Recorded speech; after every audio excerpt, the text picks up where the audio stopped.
Hello students, welcome to my channel Abhinder रंगा।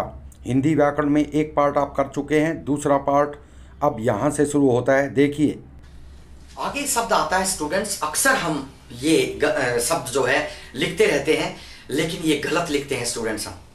हम देखिए, जब हम लिखते हैं रुपया, हमारी करेंसी जो है, हमारी मुद्रा जो है, उसको लिखते हैं तो अक्सर हम गलती करते हैं कि हम उसे रुपया इस तरह से लिखते हैं। देखिए स्टूडेंट्स, रुपया, लेकिन यहां पर ये बड़े ऊ की मात्रा है। रुपया में हमें मात्रा को ऐसे लिखना चाहिए। ये देखिए स्टूडेंट्स, तो सही ये रू बड़े ऊ की मात्रा है, गुरु वाला रू है, ये बड़े ऊ की मात्रा है। तो यहां पर देखिए रुपया इस टाइप से आना चाहिए। इसी तरह जब हम गुरु लिखते हैं तो गुरु में ये गलती करते हैं कि ये वाली छोटी मात्रा लगा देते हैं, रू की छोटी मात्रा लगा देते हैं, जबकि गुरु में ये गलत है। ये देखिए गलत है, जबकि गुरु में बड़े ऊ की मात्रा इस तरह से आनी चाहिए। ये राइट होता है गुरु। देखिए स्टूडेंट्स, ये छोटी छोटी गलतियां हम अक्सर कर जाते हैं। इसी तरह से जरूरत, हम लिखते हैं जरूरत, और इसको नहीं समझ पाते स्टूडेंट्स। कईयों को तो यही नहीं पता कि इस रू और इस रू में अंतर क्या है। आप समझिए स्टूडेंट्स, मैं आपके दिल को छूने वाली बातें कर रहा हूं, आपके दिमाग को छूने वाली बात कर रहा हूं। आपको पता चलेगा कि कई बच्चों को यही नहीं पता होता कि इस रू में और इस रू में अंतर क्या है। तो ये देखिए, ये आधा है जरूरत, जरूरत एकदम, तो ये गलत है। और हमें लिखना क्या चाहिए, जरूरत, बड़े ऊ की मात्रा यहां पर लगानी चाहिए। तो ये इसमें राइट है स्टूडेंट्स। उसके बाद में हमारा अगला शब्द आता है स्टूडेंट्स, रूठना। रूठ जो बोलते हैं, रूठना, तो इसमें भी गुरु वाला रू आएगा। रूठ ये सही होता है, और रूठ अगर हम ऐसे लिखते हैं तो ये गलत होता है स्टूडेंट्स। उसके बाद झोपड़ी, तो झोपड़ी एक ऐसा शब्द है जो अक्सर हमारे सामने आता रहता है, लेकिन गलती हम करते हैं। कैसे कि हम झोपड़ी को लिखते हैं झोपड़ी ऐसे। ये देखिए स्टूडेंट्स, जबकि झोपड़ी शब्द जो है उसमें झोपड़ी औ की मात्रा इसके ऊपर आती है, तो झोपड़ी शब्द जो है ये वाला सही होता है। हमें ये ध्यान रखना चाहिए। उसी तरह से फिर उसके बाद में आता है दांत। देखिए स्टूडेंट्स, कि दांत जो है हम उसको लिखते हैं, तो मैंने अभी आपको हंस और हंस में अंतर जो बताया था वैसी ही बात है। देखिए, एक हम लिखते हैं दांत, दूसरा हम लिखते हैं दांत। देखिए, मैंने बोलने में जानबूझकर फर्क किया है कि कौन सा सही है। एक को देखिए, यहां पर अनुस्वार है, नाक की स्वतंत्र ध्वनि है, दांत। देखिए ये दांत हो गया, जबकि ये दांत, दांत नाक में रगड़ खाकर ध्वनि बाहर आ रही है, हवा वायु बाहर आ रही है, तो ये दांत है। तो स्टूडेंट सही वर्तनी दांत की ये होती है। उसके बाद में बड़ा ही एक ऐसा अजूबा शब्द है जो आपके सामने अक्सर आता रहता है, लेकिन हमारे दिमाग में ये बात आती है कि क्या हमें ये भी नहीं लिखना आता था। देखिए, हम लिखते हैं, अक्सर हम लिखते हैं लंगड़ा।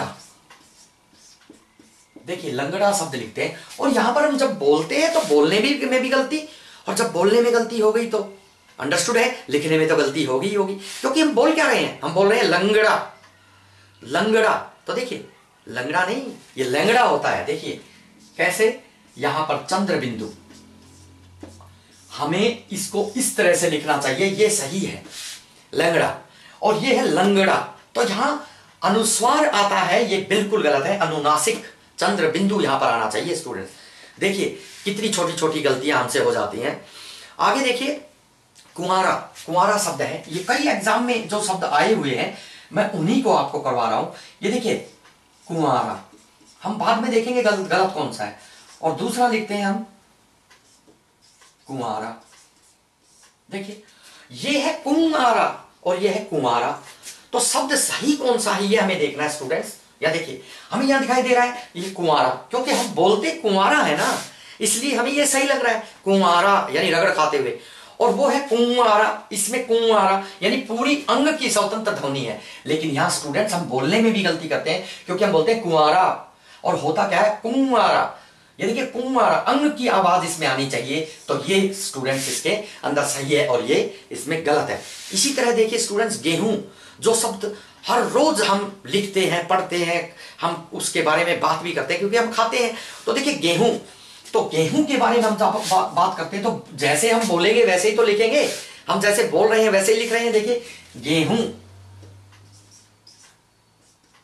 जैसे हमने बोला, क्योंकि गेहूं अंग की मात्रा यहां हूं और रगड़ खा रही है क्योंकि अनुनासिक है, लेकिन हकीकत में ये गलत है स्टूडेंट्स। सही होता है गेहूं,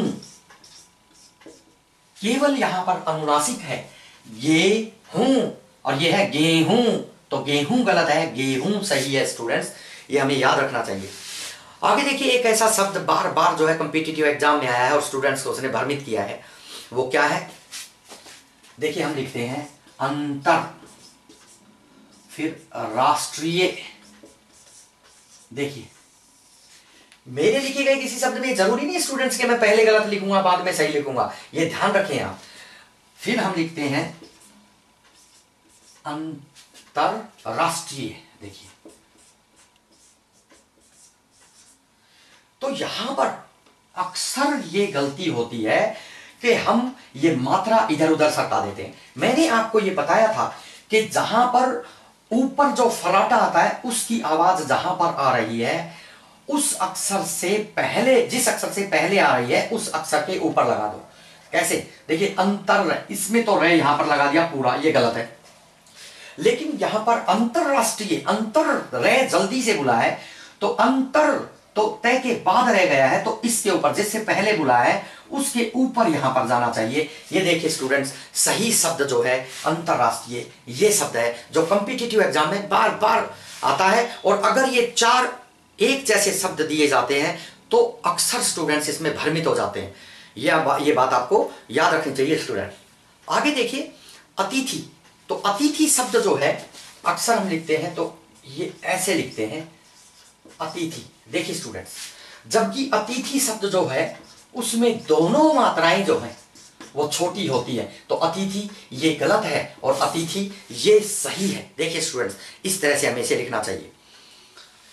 आगे ऐश्वर्य शब्द जो है स्टूडेंट्स, ऐश्वर्य शब्द में हम गलती करते हैं, ऐश्वर्य ये गलत है, लेकिन ऐश्वर्य शब्द इस तरह से हमें लिखना चाहिए, ये बिल्कुल सही है, ऐश्वर्य। देखिए स्टूडेंट्स, इसी तरह से नुपुर, तो नुपुर में देखिए स्टूडेंट्स, नुपुर इसमें हम दोनों मात्राएं छोटे ऊ की लगा देते हैं, जो गलत है। हमें नुपुर शब्द में जो है मात्रा जो है न को मात्रा बड़े ऊ की लगानी चाहिए और पै को मात्रा छोटे ऊ की। ये हमारा नुपुर शब्द जो है बिल्कुल सही है। इसी तरह से अगला स्टूडेंट्स, अगला जो है वो शब्द है ऊपर लिखित। तो देखिए स्टूडेंट्स, हम ऊपर लिखित शब्द को भी अक्सर गलत लिखते हैं। देखिए ऊपर लिखित, देखिए जबकि हमेशा आता है ऊपरी लिखित। देखिए ऊपरी लिखित हमें हमेशा इस तरह से लिखना चाहिए, ये बिल्कुल ही सही है, जबकि ये वाला बिल्कुल गलत है। कई बार कॉम्पिटिटिव एग्जाम में ये क्वेश्चन जो है आया है स्टूडेंट्स के सामने। उसके बाद में अगला शब्द जो है वो देखिए स्टूडेंट्स, अतिशयोक्ति। अतिशयोक्ति, अक्सर ये शब्द जो है इसको लिखने में विद्यार्थी गलती करते हैं। अक्सर इस शब्द को लिखने में विद्यार्थी गलती करते हैं। देखिए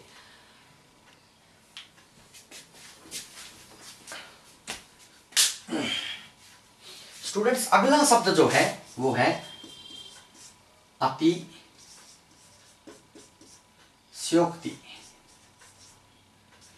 अक्सर इस शब्द को लिखने में विद्यार्थी गलती करते हैं। यहां पर ये आधा से नहीं पूरा से आना चाहिए। कैसे? देखिए स्टूडेंट्स, अतिशयोक्ति। अभी अभी सीटेट की परीक्षा में ये प्रश्न, ये किसी प्रश्न में था और यहां इसमें भी विद्यार्थियों ने बहुत सी गलतियां की। तो स्टूडेंट्स, अतिशयोक्ति वर्ड जो है वो ये सही होता है और ये गलत होता है। उसके बाद में सम्मुख, सम्मुख शब्द जो है उसको लिखने में लोग गलती करते हैं। कई बार सम्मुख, और ये क्या कहकर कि सम्मुख यानी अंग की मात्रा हो या मैं की मात्रा हो ऊपर चली जाती है, तो इससे कोई फर्क नहीं पड़ता।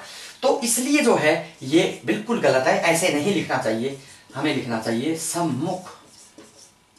ये ज्यादा भ्रमित नहीं करता वैसे कि बहुत कम विद्यार्थियों को ये शब्द भ्रमित करता है, लेकिन फिर भी मैंने इसलिए ले लिया कि ये भी गलती कईयों के दिमाग में रहती है कि सन्मुख और सम्मुख में कोई अंतर नहीं होता, अंग की मात्रा एक जैसी होती है, वो न भी होती है, वो मैं भी होती है। तो ये गलती गंभीर गलती है, ये गलती हम ना करें। अगला शब्द है स्टूडेंट्स कृत घन। ये कृत घन शब्द भी बहुत कम विद्यार्थियों का गलत होता है। वैसे इसमें जो है हमें ध्यान रखना चाहिए कि कृत घन में आधा घ जो है ये हमें प्रयोग करना चाहिए, जो बिल्कुल सही है। ये बहुत कम विद्यार्थियों का गलत होता है, लेकिन फिर भी मैंने ऐसा शब्द इसलिए लिया है कि उसमें हमें कोई भी ज्यादा मेहनत नहीं करनी पड़ती, लेकिन फिर भी बहुत से विद्यार्थियों को पता चल सकता है।